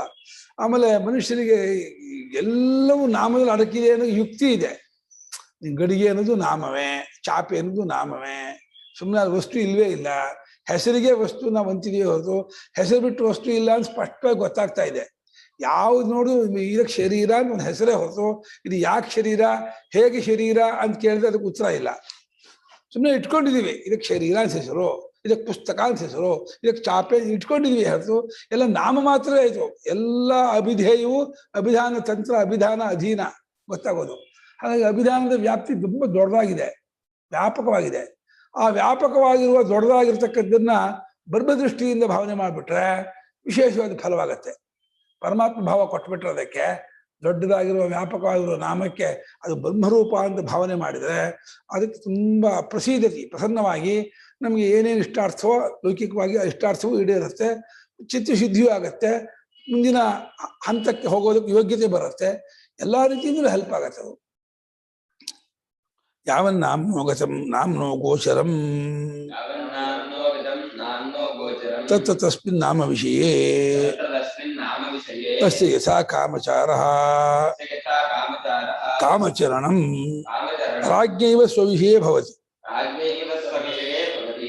ಆಯಾ ಸಾಮಂತ ರಾಜರಿಗೆ ತಮ್ದು ಎಷ್ಟು ವ್ಯಾಪ್ತಿಯೋ ಆ ಜಾಗದಲ್ಲಿ ಸ್ವೇಚ್ಛಾಚಾರ ಹೇಗೆ ಸ್ವಚ್ಛಂದಾಗಿ ಓಡಾಡ್ತಿರ್ತಾರೋ ಅದೇ ರೀತಿ ನಾಮ ಬ್ರಹ್ಮೋಪಾಸಕರಿಗೆ ನಾಮದ ವ್ಯಾಪ್ತಿ ಎಲ್ಲಿವರೆಗಿದೆಯೋ ಅಲ್ಲೆಲ್ಲ ಜಾಗದಲ್ಲೂ ಕೂಡ ಅವರು ಸ್ವಚ್ಛಂದ ಓಡಾಡ್ಕೊಂಡಿರ್ತಾರೆ. ಅದು ಮುಂದಿನ ಪರ್ಯಾಯ ವಿರೋಧವಾಗದೆ ಅರ್ಥ ಮಾಡ್ಕೋಬೇಕು. ವಾಕ್ ಪ್ರಪಂಚ, ಮನಃ ಪ್ರಪಂಚ, ಚಿತ್ತ ಇದೆಯಲ್ಲ, ಅದಕ್ಕೆ ಎಲ್ಲವನ್ನೂ ಇಲ್ಲೇ ಕೂಡಿಸ್ಕೊಂಡ್ಬಿಟ್ರೆ ಅದಕ್ಕೆ ಫಲವೇ ಇಲ್ಲ ಅಂತ ಬಿಡುತ್ತೆ. ಇದನ್ನ ಸೀಮಿತ ಮಾಡಿಕೊಂಡು ಈ ಲೋಕದ ನಾಮದ ಒಂದು ವ್ಯಾಪ್ತಿ ಏನಿದೆಯೋ ಅಷ್ಟರಲ್ಲೂ ಬೇಕಾದಂಗೆ ಇರ್ತಾನೆ ಅಂತ ಹೇಳಿ ಸಂಕೋಚ ಮಾಡ್ಕೋಬೇಕು. ಮುಂದಿನ ಉಪಾಸನೆಗೆ ಅವಿರೋಧವಾಗಿ ಅರ್ಥ ಮಾಡ್ಕೋಬೇಕು ಹಿಂದಿನದನ್ನ. ನೀವು ನಾಮದಲ್ಲೇ ಎಲ್ಲ ಹಿರಣ್ಯಗರ್ಭಾಂತವಾದ ಎಲ್ಲ ಲೋಕವು ಅಡಕವಾಗ್ಬಿಡ್ತಲ್ಲ, ನಾಮಕ್ಕಿಂತ ಹೆಚ್ಚು ಇನ್ನಿಲ್ವಲ್ಲ, ಮುಂದೆ ವಾಕು ಅದಕ್ಕಲ್ಲಿ ಬೇರೆ ಇಲ್ವಲ್ಲ ಅಂತ ಹಾಗೆ ತರ್ಕ ಮಾಡಬಾರ್ದು. ಅವನು ಹಿರಣ್ಯಗರ್ಭಾನದು ನಾಮವಾದರೂ ವಿರಾಟ್ ಪುರುಷ ಅನ್ನೋದು ನಾಮವಾದರೂ ಕೂಡ ಈ ನಾಮ ಬ್ರಹ್ಮೋಪಾಸನೆಗೆ, ಆ ಪ್ರತೀಕೋಪಾಸನೆಗೆ ಅದಕ್ಕೊಂದು ಲಿಮಿಟ್ ಆದ ಫಲವನ್ನೇ ನಾವು ತಗೋಬೇಕು. ಸೂತ್ರ ಭಾಷೆಯಲ್ಲಿ ಅಪ್ರತೀಕಾಲಂಬನ ನೇತಿ ಬಾದರಾಯಣ ಸೇವನ್ ತದ್ದರ್ಶನಾತ್ ಅಂತೇಳಿ 3ನೇ ಅಧ್ಯಾಯ 4ನೇದಲ್ಲಿ ಒಂದು ಸೂತ್ರ ಇದೆ. ಪ್ರತೀಕೋಪಾಸಕರು ಅಲ್ಲದವರನ್ನು ಮಾತ್ರ, ಅಂದ್ರೆ ಅಹಂಗ್ರಹೋಪಾಸಕರನ್ನು ಮಾತ್ರ ಆ ಅಮಾನವ ಪುರುಷ ಬ್ರಹ್ಮಲೋಕ ಕರ್ಕೊಂಡು ಹೋಗ್ತಾನೆ. ಪ್ರತೀಕೋಪಾಸಕರಿಗೆ ಇಲ್ಲಿಯೇ ವ್ಯಾಕೃತ ಪ್ರಪಂಚ ಒಳಗೆ ಇರ್ತೇವೆ, ಅವರು ಇದಕ್ಕೆ ಹೋಗಲ್ಲ. ಅಂದ್ರೆ ಆದಿತ್ಯ ಮಂಡಲ ಅಂತ ದಾಟ್ಕೊಂಡು ಅಮಾನವ ಪುರುಷ ಕರ್ಕೊಂಡು ಹೋಗೋದೂ ಇಲ್ಲ ಅವರಿಗೆ. ಸತ್ಯಲೋಕಾದಿ ಪ್ರಾಪ್ತಿ ಇಲ್ಲ ಅಂತ ಹೇಳಿದ್ದಾರೆ. ಅದರ ವ್ಯಾಪ್ತಿ ಎಷ್ಟೋ ಅಷ್ಟೇ ಅಂತ. ರಾಜನಿಗೆ ತನ್ನ ರಾಜ್ಯದಲ್ಲಿ ಹೇಗೆ ಸ್ವಚ್ಛಂದವಾದ ಓಡಾಟ ಇರುತ್ತದೆಯೋ, ಬೇಕಾದ ಓಡಾಡ್ತಾನೋ, ಅದೇ ರೀತಿ ನಾಮಬ್ರಹ್ಮೋಪಾಸಕನಿಗೆ ನಾಮಗೋಚರವಾಗಿರೋ ಕ್ಷೇತ್ರದಲ್ಲಿ ಸ್ವೇಚ್ಛಾಚಾರ ಇರುತ್ತೆ, ಸ್ವಚ್ಛಂದಚಾರ ಇರುತ್ತೆ, ಬೇಕಾದಂಗೆ ಅವನಿಗೆ ಇಷ್ಟಾರ್ಥ ಪ್ರಾಪ್ತಿ ಆಗತ್ತೆ. ಯಾರಿಗೆ ಯೋ ನಾಮ ಬ್ರಹ್ಮೇತ್ಯುಪಾಸ್ತೆ ಇತ್ಯುಪಸಂಹಾರ. ಯಾರು ನಾಮವನ್ನು ಬ್ರಹ್ಮ ಅಂತ ಉಪಾಸನೆ ಮಾಡ್ತಾನೋ ಅವನಿಗೆ ಅಂತ ಹೇಳಿ ಇದನ್ನು ಕನ್ಕ್ಲೂಷನ್ ಮಾಡ್ತಾ ಇದೆ, ಉಪಸಂಹಾರ ಮಾಡ್ತಾ ಇದೆ. ಯಾಕೆಂದ್ರೆ ಮುಂದಿಂದ ಹೇಳಕ್ಕಲ್ಲ. ಹಾಗಾದ್ರೆ ಕಿಬಸ್ತಿ ಭಗವೋ ನಾಮ್ನೋ ಭೂಯ ಅಧಿಕತರಂ ಯದ್ ಬ್ರಹ್ಮದೃಷ್ಟ್ಯರ್ಹಂ ಅನ್ಯದಿತ್ಯಭಿಪ್ರಾಯ. ಭಗವಾನ್ ಪೂಜ್ಯರೇ, ಸನತ್ಕುಮಾರರೇ, ನಾಮಕ್ಕಿಂತಲೂ ಮಿಗಿಲಾದ, ದೊಡ್ಡದಾದ, ಹೆಚ್ಚಿನದಾದ ಯಾವ್ದಾದ್ರು ಒಂದು ಬ್ರಹ್ಮದೃಷ್ಟಿಗೆ ಅರ್ಹವಾದದ್ದುಂಟಾ? ನೋಡಿ, ಬ್ರಹ್ಮದೃಷ್ಟಿಗೆ ಅರ್ಹವಾದದ್ದುಂಟಾ ಅಂತ ಕೇಳ್ತಾ ಇದ್ದಾರೆ. ಬ್ರಹ್ಮ ಅಂತ ಉಪಾಸನೆ ಮಾಡೋದಕ್ಕೆ ಯೋಗ್ಯವಾದ ತಕ್ಕದ್ದಾದ ಇನ್ನೊಂದು ಯಾವ್ದಾದ್ರು ಉಂಟಾ ಅಂತ ಪ್ರಶ್ನೆ ಮಾಡ್ತಿದ್ದಾರೆ. ಅದಕ್ಕೆ ಸನತ್ಕುಮಾರ ಅದಕ್ಕೆ ಸಮತ್ಕುಮಾರ್ ಅದಕ್ಕೆ ಉತ್ಸಾಹ ಕೊಡ್ತಾ ಇದ್ದಾರೆ. ನಾಮ್ನೋ ಭಾವ ಭೂಯೋ ಅಸ್ತಿ ಅಸ್ತ್ಯೇವ ಭೂಯೋಸ್ತ್ಯೇವ ಇತ್ಯುಕ್ತಃ. ನಾಮಕ್ಕಿಂತ ಹೆಚ್ಚಿನ ಇದ್ದೇ ಇದೆ ಕಣಪ್ಪ ಅಂದ್ರು. ಇದ್ದೇ ಇದೆ ಅಂದ್ಕೊಳ್ಳೇನೆ ಅದನ್ನು ಹೇಳಿ ಅಂತಂದ. ಯಸ್ತಿ ತನ್ಮೇ ಭಗವಾನ್ ಬ್ರವೀತಿರಿ. ನಾಮಕ್ಕಿಂತ ಹೆಚ್ಚದಿದ್ರೆ, ವ್ಯಾಪಕವಾದ ದೊಡ್ಡದಾದದಿದ್ರೆ ಅದನ್ನು ಹೇಳಿ ಸ್ವಾಮಿ, ಅದನ್ನು ತಿಳ್ಕೊಳ್ತೀರಿ ಅಂತಂದ. ಹೌದಾ? ವಾಗ್ವಾವನಾಮ್ನೋ ಭೂಯಸಿ ವಾಗ್ವಾರ್ವೇದಂ ವಿಜ್ಞಾಪಯತಿ. ಓದಿ ನೀವೇ. ಆಧರ್ವಣಂ ಚತುರ್ಥಂ ಇತಿಹಾಸ ಪುರಾಣಂ ಪಂಚಮಂ ವೇದಾನಾಂ ವೇದಂ ಪಿತೃಗಂ ರಾಜಂ ದೈವಂ ನಿಧಿಂ ವಾಗೋ ವಾಕ್ಯಮೇಕಾಯನಂ ದೇವ ವಿದ್ಯಾಂ ಬ್ರಹ್ಮ ವಿದ್ಯಾಂ ಭೂತ ವಿದ್ಯಾಂ ಕ್ಷತ್ರ ವಿದ್ಯಾಂ ನಕ್ಷತ್ರ ವಿದ್ಯಾಂ ಸರ್ಪದೇವಜನ ವಿದ್ಯಾಂ ದಿವಂ ಚ ಪೃಥಿವೀಂ ಚ ವಾಯುಂ ಚ ಆಕಾಶಂ ಚ ಆಪಶ್ಚ ತೇಜಶ್ಚ ದೇವಾಯುಂ ಚ ಮನುಷ್ಯಾಯುಂ ಚ ಪಶುಯೋಗಂ ಚ ವಯಾಗಂ ಚ ಶರಣಮನಸ್ಪತಿ ಸಾಪರಾದಿ ಪಿಪೀಲಿಕ ಮಾಡ್ಕೊಳ್ಳಿ. ಪಿಪೀಲಕ ಇದೆಯಲ್ಲ, ಪಿಪೀಲಿಕ ಪಿಪೀಲಿಕಂ. ಧರ್ಮಂಚ ಧರ್ಮಂಚ ಸತ್ಯಂಚ ಧರ್ಮಂಚ ಸಾಧುಚ ಸಾಧುಚ ಹೃದಯಂಚ ಹೃದಯಂಚ ಅಂತ್ವೈವಾಂಗ್ನ ಭವಿಷ್ಯತ್ ನ ಧರ್ಮೋ ನ ಧರ್ಮೋ ವಿಜ್ಞಾಪಯಿಷ್ಯತ್ ನ ಸತ್ಯಂ ನ ನೃತಂ ನ ಸಾಧು ನ ಸಾಧು ನ ಹೃದಯಜ್ಞೋ ನ ಹೃದಯಜ್ಞಃ ವಾಗೇ ವೈದತ್ ಸರ್ವಂ ವಿಜ್ಞಾಪಯತಿ ವಾಚಿಂ ವಾಸ್ಪೇತಿ. ಸೇಮ್ ಪರಿಚ್ಛೇದ. ವಾಗ್ಭಾವನ ವಾಗೇವ ಅಂತ. ವಾಕ್ಯೇ ನಾಮಕ್ಕಿಂತ ಹೆಚ್ಚಿನದು. ಯಾಕೆಂದ್ರೆ ವಾಕು ಶಬ್ದ ಕಥೆಯಲ್ಲಿ ಸಮಷ್ಟಿಯಾದ ವಾಗಿಂದಿಯ ಕಾರಣವನ್ನು ತಗೋಬೇಕು. ವಾಗಿನ ಬರೀ ಗೋಳಕ ತಗೋಬಾರ್ದು. ನಾಮೋಚ್ಚಾರಣೆ ಮಾಡುವಂಥ ಜಿಹ್ವಾಮೂಲಿಯಾದ 8 ಸ್ಥಾನ ಇದೆಯಲ್ಲ, 8 ಸ್ಥಾನವೇ ವಾಕ್ಕಾರಣ. ಅದು ವ್ಯಾಪಕವಾಗಿದೆ, ಸಮಷ್ಟಿಯಾಗಿದೆ. ಸಮಷ್ಟಿಯಾದ ವಾಗಿಂದ್ರಿಯ ಅಂತೇನು ಕರಣಾನಾಂ ವ್ಯಾಪಿತ್ವ ಕಲ್ಪನಾ ಅಂತ ಶಂಕರಾಚಾರ್ಯ ಬೃಹದಾನಕದಲ್ಲಿ ಆ ಕರಣಗಳೆಲ್ಲ ಅನಂತವಾಗಿದೆ. ತದೇತೆ ಸರ್ವೇ ಸಮಾಹ ಸರ್ವೇ ಅನಂತಾಹ ಅಂತ. ಕಣ್ಣು ಅನ್ನೋದು ನಮ್ಮಲ್ಲಿ ಇಲ್ಲಿಷ್ಟೇ ಇದ್ದು ಕೂಡ ಚಕ್ಷುರಿಂದೇ ಅನಂತವಾಗಿದೆ. ಎಲ್ಲರ ಕಣ್ಣು ಕಣ್ಣೆ, ಎಲ್ಲರ ವಾಕು ವಾಕ್ಯ, ಎಲ್ಲರ ಕಿವಿಯು ಕಿವಿಯ, ಎಲ್ಲರ ಮನಸ್ಸು ಹಾಗೆ ಪ್ರತಿಯೊಂದು ಅನಂತವಾಗಿದೆ ಅಂತ, ವ್ಯಾಪಕವಾಗಿದೆ ಅಂತ. ವ್ಯಾಪಕವಾದ ವಾಕ್ಯೆಂಬ ಕರಣವನ್ನ ನಾಮಕ್ಕಿಂತ ದೊಡ್ಡದು ಎಂಬುದಾಗಿ ತಿಳಿಯಬೇಕು. ಯಾಕಂದ್ರೆ ಆ ಕರಣವೇ ಋಗ್ವೇದ ತಿಳಿಸುತ್ತೆ, ಯಜುರ್ವೇದ ತಿಳಿಸುತ್ತೆ, ಸಾಮವೇದ, 4ನೇದಾದ ಇತಿಹಾಸ ಪುರಾಣ, ಇದು ಅಥರ್ವವೇದ, 5ನೇದಾದ ಇತಿಹಾಸ ಪುರಾಣ, ವೇದಗಳಿಗೆ ವೇದವಾದ ವ್ಯಾಕರಣ, ಶ್ರಾದ್ದಕಲ್ಪ, ಗಣಿತಶಾಸ್ತ್ರ, ದೈವಶಾಸ್ತ್ರ, ನಿಧಿಶಾಸ್ತ್ರ, ವಾಕ್ಯವಾಕ್ಯ, ನೀತಿಶಾಸ್ತ್ರ, ತರ್ಕಶಾಸ್ತ್ರ, ದೇವವಿದ್ಯಾ. ದೇವವಿದ್ಯೆ ಏನ್ ಮಾಡಿದ್ರು? ಮರ್ತೋಯ್ತು ದೇವವಿದ್ಯರಿಗೆ. ನಿರುಕ್ತ. ನಿರುಕ್ತ ಅಂತ ಹೇಳೋದು ದೇವವಿದ್ಯೆಗೆ. ಏನ್ ಅರ್ಥ ಮಾಡಿದ್ರೆ ಜ್ಞಾಪಕ ಇಟ್ಕೊಳ್ಳೋದೇ ಕಷ್ಟ. ದೇವವಿದ್ಯಾನ ನಿರುಕ್ತಿ ಶಾಸ್ತ್ರ. ಆಮೇಲೆ ಬ್ರಹ್ಮವಿದ್ಯಾನ ಋಗ್ವೇದಾದಿಗಳ ಅರ್ಥಜ್ಞಾನ, ಭೂತವಿದ್ಯಾ, ಪ್ರಾಣಿಶಾಸ್ತ್ರ, ಧನುರ್ವೇದಶಾಸ್ತ್ರ, ಜ್ಯೋತಿಷ್ಶಾಸ್ತ್ರ, ಸರ್ಪದೇವಜ ವೈದ್ಯ, ಗರುಡಶಾಸ್ತ್ರ, ಗಂಧಾದಿಗಳನ್ನು ಮಾಡುವ ಶಾಸ್ತ್ರ, ದ್ಯುಲೋಕ, ಭೂಮಿ, ವಾಯು, ಆಕಾಶ, ನೀರು, ತೇಜಸ್ಸು, ದೇವತೆಗಳು, ಮನುಷ್ಯರು, ಪಶುಗಳು, ಹಕ್ಕಿಗಳು, ಹುಲ್ಲು ಕಡ್ಡಿ, ವನಸ್ಪತಿ, ಗಿಡಮರ, ಬಳ್ಳಿಗಳು, ಕೀಟ, ಪತಂಗ, ಪಿಪೀಲಿಕ, ಇರುವೆ, ಪಿಪೀಲಿಕನ ಇರುವೆ, ಪತಂಗನ ಚಿಟ್ಟೆ, ಎಲ್ಲ ಧರ್ಮ, ಅಧರ್ಮ, ಸತ್ಯ, ಅನೃತ, ಸಾಧು, ಅಸಾಧು, ಹೃದಯ, ಅಹೃದಯ ಎಲ್ಲವೂ ವಾಕ್ಯದಿಂದಲೇ ಗೊತ್ತಾಗೋದು. ಅಷ್ಟು ವಾಕ್ಯ ತಿಳಿಸ್ಕೊಡೋದು. ಅದು ವಾಕ್ಯದಿಂದಲೇ ಇದೆಲ್ಲವೂ ಗೊತ್ತಾಗತ್ತೆ. ವಾಕ್ಯ ಇದಕ್ಕೆಲ್ಲ ತುಂಬಿಕೊಂಡಿದೆ ಅಂತ. ಅದರಿಂದ ವಾಕ್ಯ ಇದೆ ಹೋದ್ರೆ ಧರ್ಮವೇ ಗೊತ್ತಾಗ್ತಿರ್ಲಿಲ್ಲ, ಶಾಸ್ತ್ರವೇ ಗೊತ್ತಾಗ್ತಿರ್ಲಿಲ್ಲ, ಸತ್ಯಾನೃತ, ಸಾಧು, ಅಸಾಧು, ಹೃದಯ ಜ್ಞಾನ ಏನೂ ಆಗ್ತಿರ್ಲಿಲ್ಲ. ಅದು ಇದೆಲ್ಲವೂ ವಾಕ್ಯ ಅಂತ. ಅದರಿಂದ ವಾಕ್ಯ ಎಲ್ಲವೂ ವಾಕ್ಯನ ಬ್ರಹ್ಮಾಂತ ಉಪಾಸನೆ ಮಾಡಯ್ಯ ಅಂತಂದು. ಮತ್ತೆ ವಾಗ್ವಾವ ಭಾಷ್ಯ. ವಾಗಿತಿ ಇಂದ್ರಿಯಂ ಜಿಹ್ವಾ ಮೂಲಾದಿಷು ಅಷ್ಟಸು ಸ್ಥಾನೇಷು ಸ್ಥಿತಂ ವರ್ಣಾನಾಂ ಅಭಿವ್ಯಂಜಕಂ.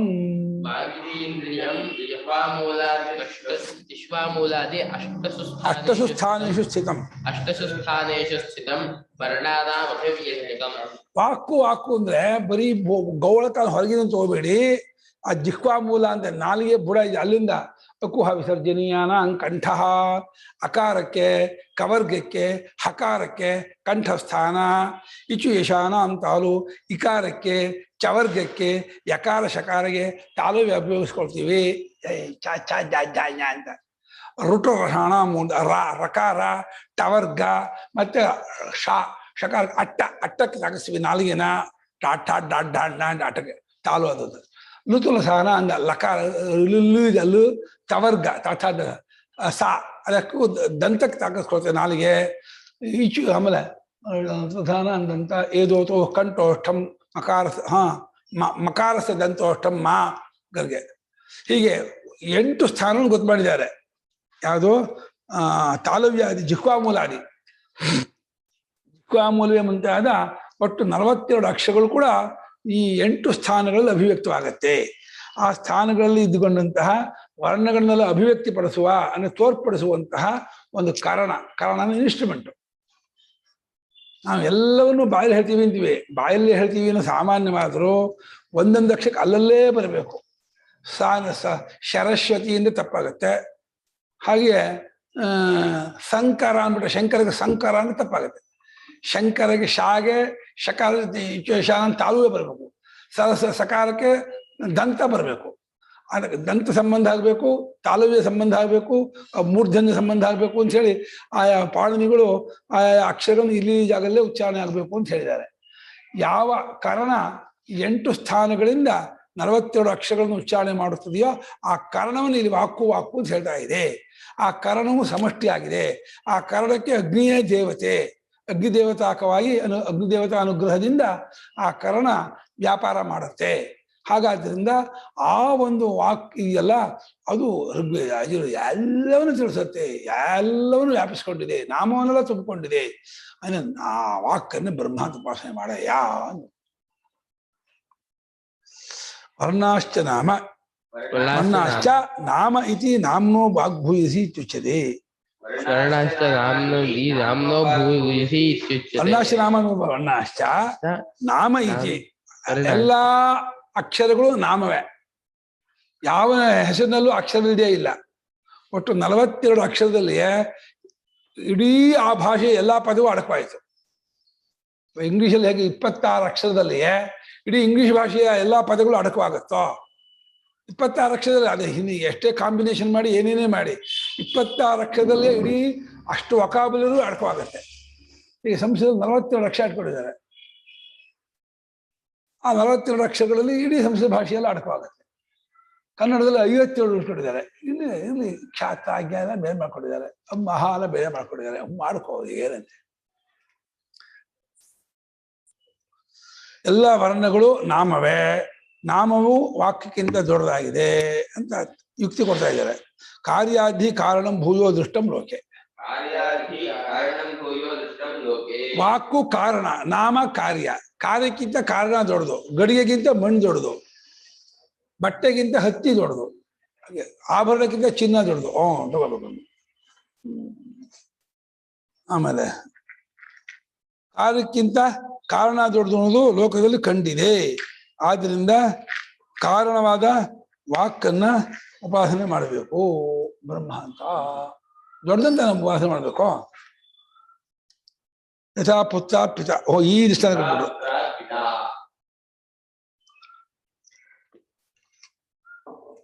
ಭಾಷ್ಯಕಾರರು ಉಪಾದಾನ ಕಾರಣಕ್ಕೆ ಹೋಗಲೇ ಇಲ್ಲ, ನಿಮಿತ್ತ ಕಾರಣಕ್ಕೆ ಹೋಗ್ಬಿಟ್ರು. ಮಗನಿಗಿಂತ ತಂದೆ ದೊಡ್ಡವನು ಅಂತ ತಗೊಂಡ್ಬಿಟ್ರು. ಮಗ ತಂದೆ ಉಪಾದಾನ ಕಾರಣ ಅಲ್ಲ, ನಿಮಿತ್ತ ಕಾರಣ. ಆದ್ರೆ ಗಡಿಗೆ ಮಣ್ಣು ಉಪಾದಾನ ಕಾರಣ, ಆಭರಣ ಚಿನ್ನ ಉಪಾದಾನ ಕಾರಣ. ಭಾಷ್ಯಕಾರರು ಇಲ್ಲಿ ವಾಕ್ಗೂ ನಾಮಕ್ಕೂ ಉಪಾದಾನ ಕಾರಣ ಮಾಡಲಿಲ್ಲ, ನಿಮಿತ್ತ ನೈಮಿತ್ತಿಕ ಮಾಡ್ಬಿಟ್ರು. ವಾಕ್ಕು ನಿಮಿತ್ತ, ನಾಮ ನೈಮಿತ್ತಿಕ. ನಿಮಿತ್ತವನ್ನು ಇಟ್ಕೊಂಡು ಬರುವಂಥದ್ದು, ನಿಮಿತ್ತವನ್ನು ಇಟ್ಕೊಂಡು ಬಂದದ್ದು ನೈಮಿತ್ತಿಕ. ಯಾವುದು ನಿಮಿತ್ತವೋ ಇದು ಸಾಧನವೋ ಅದು ವಾಕ್ಕು. ವಾಕ್ಕು ಸಾಧನ, ಇನ್ಸ್ಟ್ರುಮೆಂಟು, ಕಾರಣ. ನಾಮ ಅದನ್ನು ನೈಮಿತ್ತಿಕ, ಅದನ್ನು ಉತ್ಪನ್ನವಾದಂತಹ ವಿಶೇಷ. ತದ್ವದು ಕಥಂಚ ವಾಂಗ್ನಾಮ್ನೋ ಭೂಯಸೀತಿ. ಇದಕ್ಕೆ ಯುಕ್ತಿ ಕೊಡಿ. ನಾಮಕ್ಕಿಂತ ವಾಕ್ ದೊಡ್ಡದು, ಅವ್ರಿಗೆ ಏನು ನಾವು ಯುಕ್ತಿ ಜೋಡಿಸ್ಕೋಬಹುದು, ಏನನ್ನ ದೃಷ್ಟಾಂತ ಕೊಟ್ಕೊಂಡು ಯುಕ್ತಿ ಕೊಟ್ಕೊಂಡು ಹೊಂದಿಸ್ಕೋಬಹುದು ಅಂತ ಕೇಳಿದ್ರೆ ಅದಕ್ಕೆ ಶ್ರುತಿ ಹೇಳ್ತಾ ಇದೆ. ಆಹಾ ವಾಗ್ಭಾವರ್ಗ್ವೇದ ವಿಜ್ಞಾಪಯತಿ. ವಾಕ್ಯ ಋಗ್ವೇದ ಅಂತ ತೋರಿಸುತ್ತೆ. ಇದು ಆ ಮಂತ್ರ ಹೇಳ್ಕೊಳ್ಳೇನೆ ಇದು ಋಗ್ವೇದ ಅಂತ ಗೊತ್ತಾಗುತ್ತೆ. ಈ ಸಂಗೀತಗಾರರು ಹಾಡುಗಳು, ಇದು ಈ ರಾಗ, ಇದು ಮೋಹನ್ ರಾಗ, ಇದು ರಾಗ, ಇದು ಆರಭಿ, ಇದು ನಾಟಿ ಅಂತೆ ಅವ್ರು ನಮಗೆ ಗೊತ್ತಾಗದೆ ಹೋದ್ರೆ ಸಂಗೀತ ಶಾಸ್ತ್ರಜ್ಞರು ಆಯಾ ಸಂಗೀತದ ಇದನ್ನ ಹೇಳ್ಕೊಳ್ಳಿ, ಆ ರಾಗ ಹೇಳೋ ಹಾಗೇನೆ ಈ ವೇದಜ್ಞರು ಇದು ಋಗ್ವೇದ, ಇದು ಯಜುರ್ವೇದ, ಇದು ಸಾಮವೇದ ಅಂತ ಹೇಳಿ, ಗೀತಿ ರೂಪವಾಗಿದ್ದು ಸಾಮವೇದ ಅಂತಾರೆ, ದಂಡಾಯಮಾನ ಇದೆ ಯಜುರ್ವೇದ ಅಂತಾರೆ, ಛಂದೋಬದ್ಧವಾಗಿದ್ದರೆ ಋಗ್ವೇದ ಅಂತಾರೆ. ಈ ರೀತಿ ವೇದಗಳಿಗೆ ಲಕ್ಷಣ ಇಟ್ಕೊಂಡಿದ್ದಾರೆ. ಆ ಋಗ್ವೇದವನ್ನು ವಾಕ್ಯ ತಿಳಿಸ್ಕೊಡುತ್ತೆ. ಅಧ್ಯಯನ ಮಾಡ್ತಾ ಇರೋದು ಇದರಿಂದಲೇ ನಾವು ಗುರ್ತು ಮಾಡ್ಕೊಂಡಿದ್ದೀವಿ. ಅಯಂ ಋಗ್ವೇದ ಇತಿ. ಇವನು ಹೇಳ್ತಾ ಇರೋದು ಋಗ್ವೇದ, ಅವನು ಹೇಳ್ತಾ ಇರೋದು ಯಜುರ್ವೇದ, ಇವನು ಹೇಳ್ತಾ ಇರೋದು ಸಾಮವೇದ ಅಂತ ಹೇಳ್ತೀವಿ ಅಂತ. ತಥಾ ಯಜುರ್ವೇದ ಇತ್ಯಾದಿ ಸಮಾನಂ. ಹಾಗೆ ಯಜುರ್ವೇದ ಸಾಮವೇದ ಇದಕ್ಕೂ ಹೀಗೆ ಅರ್ಥ ಮಾಡ್ಕೊಳ್ಳಿ, ಎಲ್ಲವನ್ನು ವಾಕ್ಯ ತಿಳಿಸ್ಕೊಡುತ್ತೆ ಎಂದ್ರು. ಯದ್ಯದಿ ವಾಂಗ್ ನಾ ಭವಿಷ್ಯತ್. ಅಲ್ಲ, ಹೃದಯಜ್ಞಂ ಹೃದಯಜ್ಞಂ ಹೃದಯ ಪ್ರಿಯಂ. ಹೃದಯ ಜ್ಞಾನ ಹೃದಯಕ್ಕೆ ಮೆಚ್ಚುಗೆ ಆಗಿರತಕ್ಕದ್ದು. ಇದು ಬಹಳ ಪ್ಲೆಸೆಂಟ್ ಆಗಿದೆ, ಇದನ್ನು ತಿಂದ್ರೆ ಬಹಳ ಹಿತವಾಗಿದೆ. ಮುಚ್ಚುಂಡೆ ಸರಿಯಾಗಿ ಒಳ್ಳೆ ಇದನ್ನ ಮಾಡ್ಕೊಂಡು ತಿಂದ್ರೆ ಬಹಳ ಸ್ವಲ್ಪ ತುಪ್ಪ ಹಾಕ್ಕೊಂಡು ಸ್ವಲ್ಪ ಸಾರು ಹಾಕೊಂಡು ನುಚ್ಚುಂಡೆ ತಿಂದ್ರೆ ಆ ಹೃದಯಕ್ಕೆ ಭಾರಿ ಮೆಚ್ಚುಗೆ ಆಗತ್ತೆ ಅಂತ ಅದು ವಾಕ್ಯ ತಿಳಿಸ್ಕೊಡುತ್ತೆ. ಆಯ್ತು ಮಾಕ ಹೌದಲ್ವೇ, ಇವತ್ತು ನುಚ್ಚುಂಡೆ ಮಾಡಬೇಡ ಅಂತ ಹೇಳಿ ಆಮೇಲೆ ವಾಕ್ ತಿಳಿಸ್ಕೊಟ್ಟ ಮೇಲೆ ವಾಕ್ಯದಿಂದ ಪ್ರವೃತ್ತಿ ಆಗತ್ತೆ, ಪ್ರವೃತ್ತಿ ಆದ್ಮೇಲೆ ಫಲ ತಗೊಳ್ತಾನೆ. ಹೃದಯಕ್ಕೆ ಮೆಚ್ಚುಗೆಯಾದ ಎಲ್ಲಾ ವಿಚಾರವನ್ನು ವಾಕ್ಯ ತಿಳಿಸ್ಕೊಡುತ್ತೆ ಅಂತ ಇದ್ದಾರೆ. ಹೃದಯಜ್ಞ ಹೃದಯ ಪ್ರಿಯ. ತದ್ವಿಪರೀತ ಅಹೃದಯಜ್ಞಂ. ಅದಕ್ಕೆ ವಿಪರೀತವಾದ ಇದು ಬಹಳ ಕಷ್ಟಪ್ಪ, ಇದು ಬಹಳ ಚೆನ್ನಾಗಿರಲ್ಲ, ಇದು ನಾವು ಏನೋ ಅಂದ್ಕೊಂಡಿದ್ದೆ ಚೆನ್ನಾಗಿರಲ್ಲ, ಅದು ಹಾಗೆ ಹೇಗೆ ಅಂತ ವಾಕ್ಯ ಹೇಳ್ಕೊಡುತ್ತೆ. ಹಾಗಾದ್ರೆ ಅದು ಮಾಡೋದು ಬೇಡ ಅಂತ ಬಿಟ್ಬಿಡ್ತಾನೆ. ಹೃದಯಕ್ಕೆ ಮೆಚ್ಚುಗೆ ಆದದ್ದನ್ನು ವಾಕ್ಕು, ಮೆಚ್ಚುಗೆ ಆಗದೇ ಇದ್ದದ್ದನ್ನು ವಾಕ್ಕು, ಎರಡು ವಾಕ್ಯ ಹೇಳುತ್ತೆ. ಇದನ್ನ ಮಾಡೋದು ಚೆನ್ನಾಗಿರುತ್ತೆ, ಇದು ಮಾಡೋದು ಚೆನ್ನಾಗಿರುತ್ತೆ. ಯಜ್ಜದಿ ವಾಂಗ್ನಾ ಭವಿಷ್ಯತ್ ಧರ್ಮಾದಿ ನ ವಿಜ್ಞಾಪಯಿಷ್ಯತ್. ಒಂದು ವೇಳೆ ವಾಕ್ ತಿಳಿದೇ ಹೋದ್ರೆ, ವಾಕ್ಕು ನಿಮ್ಮೆಲ್ಲ ಮೂಕರಾಗ್ಬಿಟ್ರೆ ಯಾವುದು ಧರ್ಮ ಯಾವುದು ಧರ್ಮ ಅಂತ ಗೊತ್ತಾಗ್ತಿರ್ಲಿಲ್ಲ, ಯಾರಿಗೂ ಗೊತ್ತಾಗ್ತಾನೆ ಇರಲಿಲ್ಲ. ಧರ್ಮ ಧರ್ಮ ವಿವೇಕ ಜ್ಞಾನವಾಗಿಂದಲೇ ಗೊತ್ತಾಗೋದು. ಮೊದಲು ಆ ಕಾಫಿ ಪೌಡರನ್ನ ಕಳಿಸ್ಕೊಟ್ರಂತೆ ಯಾವುದೋ ಒಂದು ದೇಶಕ್ಕೆ, ಕಾಫಿ ಕುಡೀರಿ ಅಂತ. ಪಾಪ ಅದು ಪೂರ್ತಿ ಮಾಡೋದನ್ನ ಹೇಳಿರ್ಲಿಲ್ಲ. ಅವ್ರು ಏನ್ ಮಾಡ್ಬಿಟ್ರು, ಕಾಫಿ ಪೌಡರನ್ನ ಚೆನ್ನಾಗಿ ನೀರಿಗೆ ಹಾಕಿ ಕುದಿಸ್ಬಿಟ್ಟು ಶೋಧಿಸ್ಬಿಟ್ಟು ಆ ಪುಡಿ ಹಿಂಡಿದ್ಮೇಲೆ ಆ ಪುಡಿಗೆ ಸ್ವಲ್ಪ ಸಕ್ಕರೆ ಇದು ಹಾಕೊಂಡು ತಿಂದ್ರು. ಅಯ್ಯೋ ಚೆನ್ನಾಗೇ ಇಲ್ಲ ಅಂತ ಎಸ್ಬಿಟ್ರು. ಏನಿಂದ ಅವ್ರಿಗೆ ಈಗ ಕಾಗದ ಬರ್ದಂತೆ, ಏನು ಹೀಗೆ ನೀವು ಚೆನ್ನಾಗಿರ್ತೀರ, ಏನ್ ಮಾಡಿದ್ರಿ ಆ ಪುಡಿ ತಿಂದ್ರಿ, ಪುಡಿ ಹಾಕಿ ತಿನ್ನಕ್ ಹೋದ್ರಿ, ಪುಡಿ ಎಲ್ಲ ಕಣ್ರಿ ಆ ಹಿಂಡಿದ ಮೇಲೆ ರಸ ಬರುತ್ತಲ್ಲ ಆ ಡಿಕಾಕ್ಷನ್ಗೆ ಹಾಲು ಸಕ್ಕರೆ ಹಾಕಿ ಕುಡೀರಿ ಅಂತೆ. ಇದು ಚೆನ್ನಾಗಿದೆ ಪರವಾಗಿಲ್ಲ ಅಂತ. ಆಮೇಲೆ ಮುಂಚೆ ಆ ಪುಡಿಗೆ ಸಕ್ಕರೆ ಇದು ಹಾಕಿ ತಿನ್ಬಿಟ್ರಂತೆ. ಚೆನ್ನಾಗಿಲ್ಲ ಇದು ಅಂತ ಬೈದ್ಬಿಟ್ರಂತೆ ಅವರನ್ನ. ಏನು ಕಾಫಿ ಚೆನ್ನಾಗಿರುತ್ತೆ ಅಂತೀರಿ ನೀವು, ಚೆನ್ನಾಗಿಲ್ಲ ಅಂತ ಬೈದ್ಬಿಟ್ರಂತೆ. ಇದು ತಪ್ಪ ಅಂದ್ರೆ ಮನುಷ್ಯರಿಗೆ ತಪ್ಪಿಗೆ ಅದು ಹೆಂಗ್ ಬರುತ್ತೆ ಅಂತ. ಕಾಫಿ ಬೆಟ್ಟಲ್ಲಿ ಹಿಂಡ್ಬಿಟ್ರು, ಆ ಪುಡಿಗೆ ಸಕ್ಕರೆ ಹಾಕಿ ತಿನ್ಬಿಟ್ರು. ಅಜ್ಞಾನವಿದ್ದರೆ ಅಜ್ಞಾನಕ್ಕೆ ಹೇಗೆ ಫಲ ಆಗಿದೆ? ಧರ್ಮಾದಿ ಜ್ಞಾನ ಆಗೋದಕ್ಕೆ ವಾಕ್ಯ ಸಾಧನ. ವಾಗಭಾವೇ ಅಧ್ಯಯನಾಭಾವೇ ತದಸ್ಥ ಶ್ರವಣಾಭಾವ.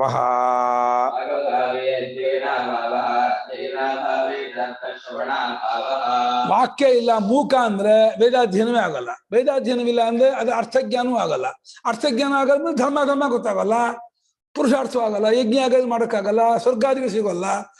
ಏನು ಮೂಕರಿಗೆ ಇಹಲೋಕವೂ ಇಲ್ಲ, ಪರಲೋಕವೂ ಇಲ್ಲ. ಪ್ರಾಣಿ ಮಾತ್ರ ಅವನು ಅಷ್ಟೇ. ಆದ್ರಿಂದ ವಾಕು ಇದಂ ಅಂಧತಮಃ ಕೃತ್ಸಂ ಜಾಯೇತ ಭುವನತ್ರಯಂ ಅಂತ. ವಾಕು ಅನ್ನಂಥ ಜ್ಯೋತಿ ಯಾರಿಗೂ ಇಲ್ವೋ ಅವರಿಗೆ ಈ ಪ್ರಪಂಚ ಸೂರ್ಯ ಇದ್ದು ಕತ್ಲೇನೆ, ಈ ಲೈಟ್ ಇದ್ದು ಕತ್ಲೇನೆ. ಅವರಿಗೆ ಪ್ರಾಣಿ ಮಾತ್ರ ಆಗ್ಬಿಡ್ತಾರೆ, ಅವರಿಗೆ ಜಗತ್ತೇ ಅಂಧಕಾರ ಆಗ್ಬಿಡುತ್ತೆ. ವಾಗ್ಜ್ಯೋತಿ ಎಲ್ಲವನ್ನು ಬೆಳಗತ್ತೆ, ಪದಾರ್ಥವನ್ನು ಬೆಳಗತ್ತೆ, ಭಾವನೆಗಳನ್ನು ಬೆಳಗತ್ತೆ, ವ್ಯಕ್ತಿಗಳನ್ನ ಹತ್ತಿರ ಮಾಡಿಸುತ್ತೆ, ಎಲ್ಲರನ್ನೂ ಇದು ಮಾಡುತ್ತೆ. ವಾಕು ಹೆಂಗ್ ಬೆರಗ್ ಮಾಡುತ್ತೆ. ಕೆಲವು ಜನ ಪ್ರವಚನ ಕೇಳ್ತಾ ಇದ್ರೆ ಅಪ್ಪ ಏನ್ ಹೇಳ್ಬಿಟ್ರು ಇವತ್ತು, ಹಾಗೆ ಹೇಗೆ ಕುಳಿತಾ ಇರ್ತಾರೆ. ಆ ಮಹಾತ್ಮ ಗಾಂಧೀಜಿಯವರು 1948ನೇ ಇಸ್ವಿ ಸ್ವಾತಂತ್ರ್ಯ ಬಂದ ಮೇಲೆ ಗುಜರಾತಲ್ಲಿ ಒಂದು ಪ್ರವಚನ ಮಾಡಿದಂತೆ. ಪ್ರವಚನ ಮಾಡಿದಾಗ ನಮ್ಮ ದೇಶದ ಸ್ಥಿತಿ ಹೇಗಿದೆ ಅನ್ನೋದನ್ನ ಜನರು ಸುಮಾರು 1 ಲಕ್ಷ ಜನ ಸೇರಿದ್ರಂತೆ. ಅದಕ್ಕೆ 1 ಹೊತ್ತು ಊಟ ಇರೋದು, ಒಂದೇ ಜೊತೆ ಬಟ್ಟೆ ಇರೋದು ನಮ್ಮ ದೇಶದವರಿಗೆ ಜ್ಞಾಪಕ ಇಟ್ಕೊಳ್ಳಿ ಅಂತ ಅಂದ್ರಂತೆ. ಎಲ್ಲ ಸಹಾಯ ಮಾಡಿದ್ರೆ ಏನಾದ್ರು ಮಾಡ್ಬೋದು ಅಂತ ಹೇಳಂತೆ. ಆ ಟೈಮಲ್ಲಿ 1 ಟನ್ ಬಂಗಾರ ಅವರಿಗೆ ಇದು ಬಂತಂತೆ. ಅವರ ಪ್ರವಚನ ಕೇಳಿ ಎಲ್ಲರೂ ತಮ್ಮ ಮಾಂಗಲ್ಯದ ಒಂದು ಗುಂಡು ಉಳಿಸ್ಕೊಂಡ್ಬಿಟ್ಟು ಓಲೆ ಬಳೆ ಆಯಾ ಹೆಂಗಸ ಬಂದು ಇಟ್ಬಿಟ್ಟು ತಗೊಳ್ಳಿ, ನಿಮ್ಮ ದೇಶಕ್ಕೆ ಉಪಯೋಗಿಸ್ಕೊಳ್ಳಿ ಅಂತ ಹೇಳ್ಬಿಟ್ಟು ಕೊಟ್ರಂತೆ. 1 ಟನ್ ಬಂಗಾರ ಬಂದಿತ್ತಂತೆ.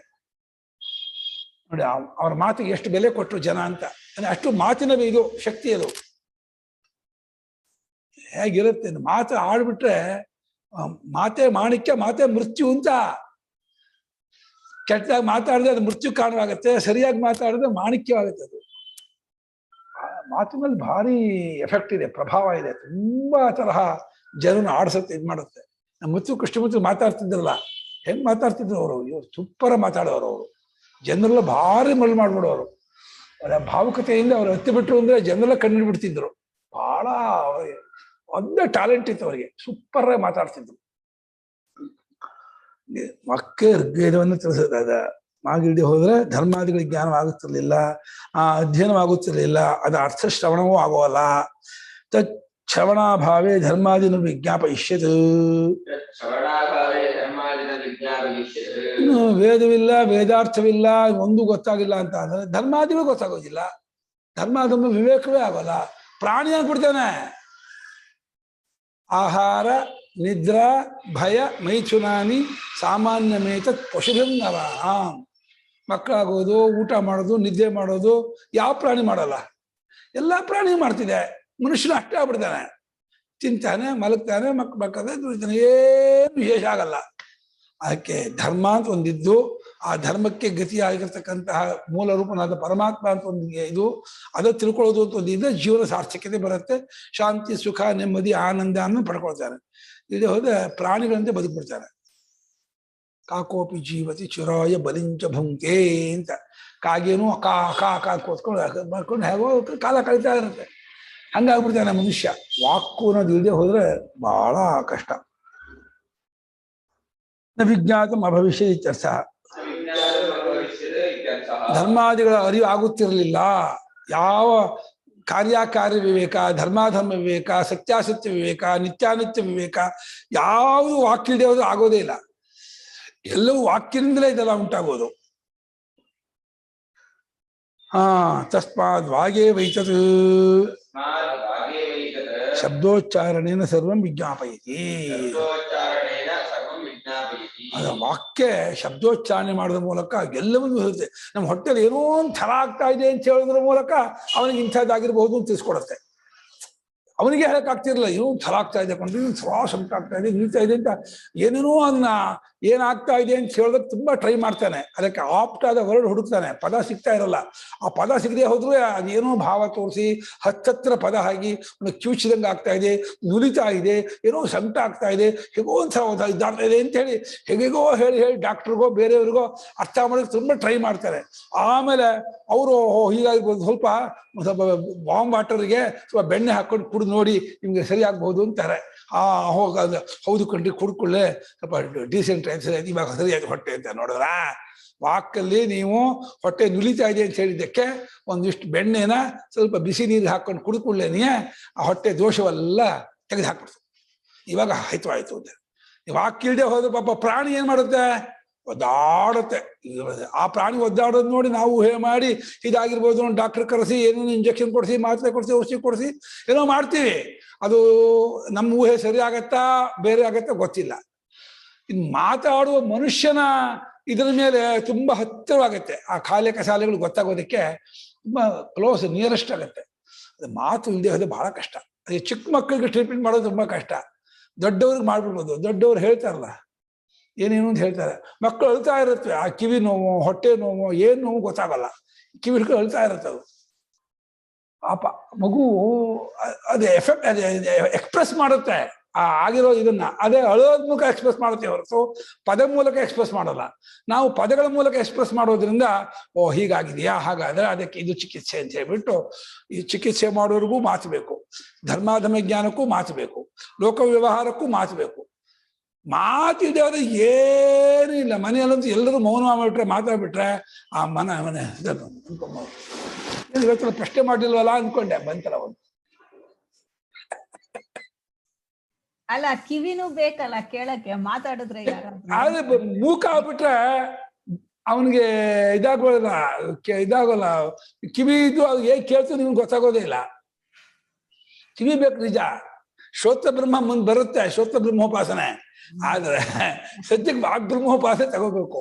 ಶ್ರೋತ್ರನ್ ಬೇಡ, ಚಕ್ಷುರ್ ಬ್ರಹ್ಮ ಬೇಡ ಅನ್ನಲ್ಲ ಅವರು. ಚಕ್ಷುರ್ ಬ್ರಹ್ಮ, ಶ್ರೋತ್ರ ಬ್ರಹ್ಮ, ಎಲ್ಲ ಇಂದ್ರಿಯೂ ಬ್ರಹ್ಮವೇ, ಎಲ್ಲವನ್ನೂ ಉಪಾಸನೆ ಮಾಡ್ಬೇಕು. ಇಲ್ಲಿ ವಾಕನ್ನು ಹೊಳುವಾಗ ಒಬ್ಬ ವ್ಯಕ್ತಿಯನ್ನು ತೇಜು ಹೋಗದ ನನ್ನ ನಿಂದೆ ಮಾಡುದು ಅಂತ ಸುಮಂತ ಅನ್ಕೋಬಾರ್ದು. ತೇಜು ಹೊಗಳ್ತಾ ಇದ್ದಾರೆ ಅಂತ ಅಷ್ಟೇ ಅನ್ಕೋಬೇಕೇ ಹೊರತು ಇದನ್ನ ನಿಂದೆ ಮಾಡುದು ಅಂತ ಒಂದನ್ನ ಸ್ತುತಿ ಮಾಡುದು ಇನ್ನ ನಿಂದೆ ಅಲ್ಲ. ಅದನ್ನ ನಿಂದೆ ಅದ ಸ್ತುತಿ ಅದನ್ನ ಮಾಡ್ತಾ ಇದ್ದ ಅಷ್ಟೇ ಮಾಡ್ಕೋಬೇಕು. ಕಿವಿ ಬೇಕು, ಕಣ್ಣು ಬೇಕು, ಎಲ್ಲಾ ಇಂದ್ರಿಯೂ ಬೇಕು. ಯಾವ ಇಂದ್ರಿಯ ದೇವದು ಮನುಷ್ಯನಿಗೆ ಪೂರ್ಣ ಆಗೋಲ್ಲ, ಪರತಂತ್ರತೆ ಬಂದ್ಬಿಡುತ್ತೆ. ವಿಜ್ಞಾತ ಭವಿಷ್ಯತ್ ತಸ್ಮಾತ್ ವಾಗೇ ವೈತತೋ ಶಬ್ದೋಚ್ಚಾರಣೆನ ಸರ್ವಂ ವಿಜ್ಞಾಪಯತಿ. ಅದನ್ನ ವಾಕ್ಯ ನೋಡಿ, ಕಂಡಿದ್ದನ್ನು ಮಾತಾಡುತ್ತೆ, ಕಿವಿ ಕೇಳಿದ್ದನ್ನು ಮಾತಾಡುತ್ತೆ. ಕಣ್ಣು ಮಾತ್ರ ಬರೀ ನೋಡುತ್ತೆ ಹೊರತು ಕೇಳಿದ್ದನ್ನು ಹೇಳಲ್ಲ, ಮೂಸಿದ್ದನ್ನು ಹೇಳಲ್ಲ, ಬಾಕಿದ್ದು ಹೇಳಲ್ಲ. ಮಾತು 5 ಇಂದ್ರಿಯ ನೋಡಿದ್ದನ್ನು ಆ ಜ್ಞಾನವನ್ನು ಟ್ರಾನ್ಸ್ಫರ್ ಮಾಡುತ್ತೆ ಇನ್ನೊಬ್ಬರಿಗೆ. ನಾ ಇದನ್ನು ನೋಡಿದೆ, ಇದನ್ನು ಕೇಳಿದೆ, ಇದನ್ನು ಮೂಸಿದೆ, ಇದನ್ನು ಮುಟ್ಟಿದೆ, ಇದನ್ನು ರುಚಿ ನೋಡಿದೆ, ಎಲ್ಲ ರುಚಿದ ಬಗ್ಗೆಯೂ ಮಾತಾಡುತ್ತೆ, ಶಬ್ದ ಬಗ್ಗೆ, ವಾಸನೆ ಬಗ್ಗೆ, ರೂಪದ ಬಗ್ಗೆ, ಎಲ್ಲ ಬಗ್ಗೆಯೂ ಮಾತಾಡುತ್ತೆ. ಆದರೆ ಜ್ಞಾನೇಂದ್ರಿಯ ಮಾತ್ರ ಸುಮ್ಮನೆ ಅದನ್ನು ಬೆಳಗ್ಗೆ ಅಷ್ಟೇ ಮಾಡುತ್ತೆ ಹೊರತು ಇನ್ನೊಂದರ ಬಗ್ಗೆ ಅದು ಇಂಟರ್ಫೇರ್ ಆಗಲ್ಲ, ಅದು ಇನ್ನೊಂದು ಬಗ್ಗೆ ತಿಳಿಸ್ಕೊಡಲ್ಲ, ಹೋಗಲ್ಲ. ಅದಕ್ಕೆ ವಾಗೇಂದ್ರಿಯ ಭಗವಂತ ಮಧ್ಯ ಇಟ್ಟ. ಜ್ಞಾನೇಂದ್ರಿಯಕ್ಕೂ ಕರ್ಮೇಂದ್ರಿಯಕ್ಕೂ ಮಧ್ಯದಲ್ಲಿ ಇದೆ ವಾಕು. ಕರ್ಮೇಂದ್ರಿಯ ವಾಗಿಂದ್ರಿಯ ಕರ್ಮೇಂದ್ರಿಯವಾದರೂ ಕೂಡ ಜ್ಞಾನೇಂದ್ರಿಯ ವ್ಯಾಪಾರವನ್ನು ಮಾಡುತ್ತೆ, ಅರಿವನ್ನು ಉಂಟು ಮಾಡುತ್ತೆ. ಇದು ಹೀಗೆ ಅಂತ ತಿಳಿಸ್ಕೊಳ್ಳೋ ಮೂಲಕ ಇನ್ನೊಬ್ಬರು ಅರಿವನ್ನು ಉಂಟು ಮಾಡಿಕೊಡುತ್ತೆ. ವೇದವೆಲ್ಲ ಶಬ್ದೇಂದ್ರಿಯವನ್ನು ವಾಗಿಂದ್ರಿಯವನ್ನೇ ಆಶ್ರಯಿಸ್ಕೊಂಡಿದೆ, ಅವಲಂಬಿಸ್ಕೊಂಡಿದೆ. ಆದ್ರೂ ಕೂಡ ಅದರಿಂದ ಪ್ರಮಾಣವಾಗಿ ಅರಿವಾಗುತ್ತೆ, ಆತ್ಮವಿಚಾರವಾಗಿ. ಬಹಳ ವಿಶೇಷವಾಗಿಂದ್ರಿಯ ಇದು. ಭೂಯಸಿ ವಾಗ್ನಾಮ್ನಃ. ಆದ್ರಿಂದ ನಾಮಕ್ಕಿಂತ ವಾಕ್ ದೊಡ್ಡದು. ಅದ್ರ ವಾಕನ್ನ ಬ್ರಹ್ಮ. ತಸ್ಮಾತ್ ವಾಚಂ ಬ್ರಹ್ಮೇತಿ ಪಾಸ್ವ. ವಾಕನ್ನ ಬ್ರಹ್ಮ ಅಂತ ಪ್ರಣೋದೇವಿ ಸರಸ್ವತಿ ವಾಜೇ ವಾಜಿನೀವತಿ ಧೀರಾಮ ವಿದ್ಯವದು. ವಾಗ್ಭಿಮಾನಿ ದೇವತೆ ಸರಸ್ವತಿ ದೇವತೆ. ಅದನ್ನ ಬ್ರಹ್ಮ, ಪರಮಾತ್ಮ, ಬ್ರಹ್ಮನ ವಾಣಿ. ವಾಣಿ ಅಂತಂದ್ರೆ ಬ್ರಹ್ಮನ ಪತ್ನಿ ತಾನೆ. ಬ್ರಹ್ಮ ಅಂದ್ರೆ ವೇದ, ವೇದದ ಪತ್ನಿ ಅಂತಂದ್ರೆ ವೇದವನ್ನು ತಿಳಿಸ್ಕೊಡುವಂತಹ ಸರಸ್ವತಿ ದೇವಿ. ವೇದ ಪರಮಾತ್ಮ ಹೀಗಿದ್ದಾನೆ ಅಂತ ಆ ಸರಸ್ವತಿಯೇ ತಿಳಿಸ್ಕೊಡ್ತಾಳೆ. ಅದನ್ನ ಪತ್ನಿ ಶಬ್ದಕ್ಕೆ ಲೋಕದಂತೆ ರೂಪಕ ಮಾಡಿದ್ರು ಕೂಡ ಅದೇ ಅದನ್ನು ಮುಟ್ಸೋದು ನಮ್ಮನ್ನ, ಅದನ್ನ ನನ್ನ ಪತ್ನಿ ಅಂತ ಕಲ್ಪನೆ ಮಾಡಿದೆ ಅಂತ ತಗೋಬೇಕು ವಾಣಿ. ಸಯೋ ವಾಚಂ ಬ್ರಹ್ಮೇತ್ಯುಪಾಸ್ತೆ ಯಾವದ್ವಾಚೋ ಗತಂ ದತ್ತಾಸ್ಯ ಯಥಾ ಕಾಮಚಾರೋ ಭವತಿ ಯೋ ವಾಚಂ ಬ್ರಹ್ಮೇತ್ಯುಪಾಸ್ತೆ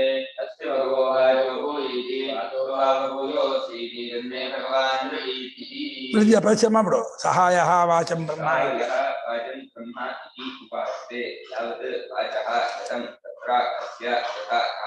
ಯಥಾ ಕಾಮಚಾರ ಒಂದ ಭವತಿ ಅಸ್ತಿ ಭಗವಃ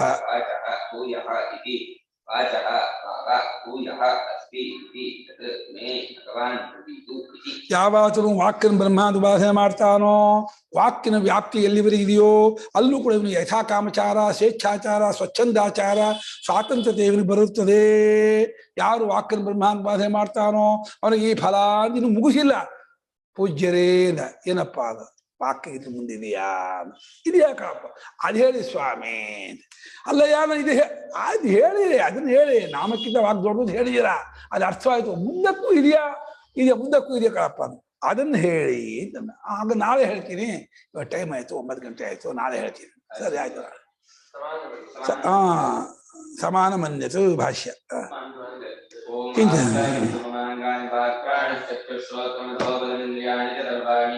ಸರ್ವಂ ಬ್ರಹ್ಮೋಪನಿಷದಂ ಮಾಹಂ ಬ್ರಹ್ಮ ನಿರಾಕುರ್ಯಾಂ ಮಾಮಾಂ ಬ್ರಹ್ಮ ನಿರಾಕರೋತ್ ನಿರಾಕರಣಮಸ್ತು ನಿರಾಕರಣಂ ಮೇಸ್ತು ಯದಾಪನಿಷತ್ಸು ಧರ್ಮಾಃ ದೇವಗಿ ಸಂತು ದೇವಗಿ ಸಂತು.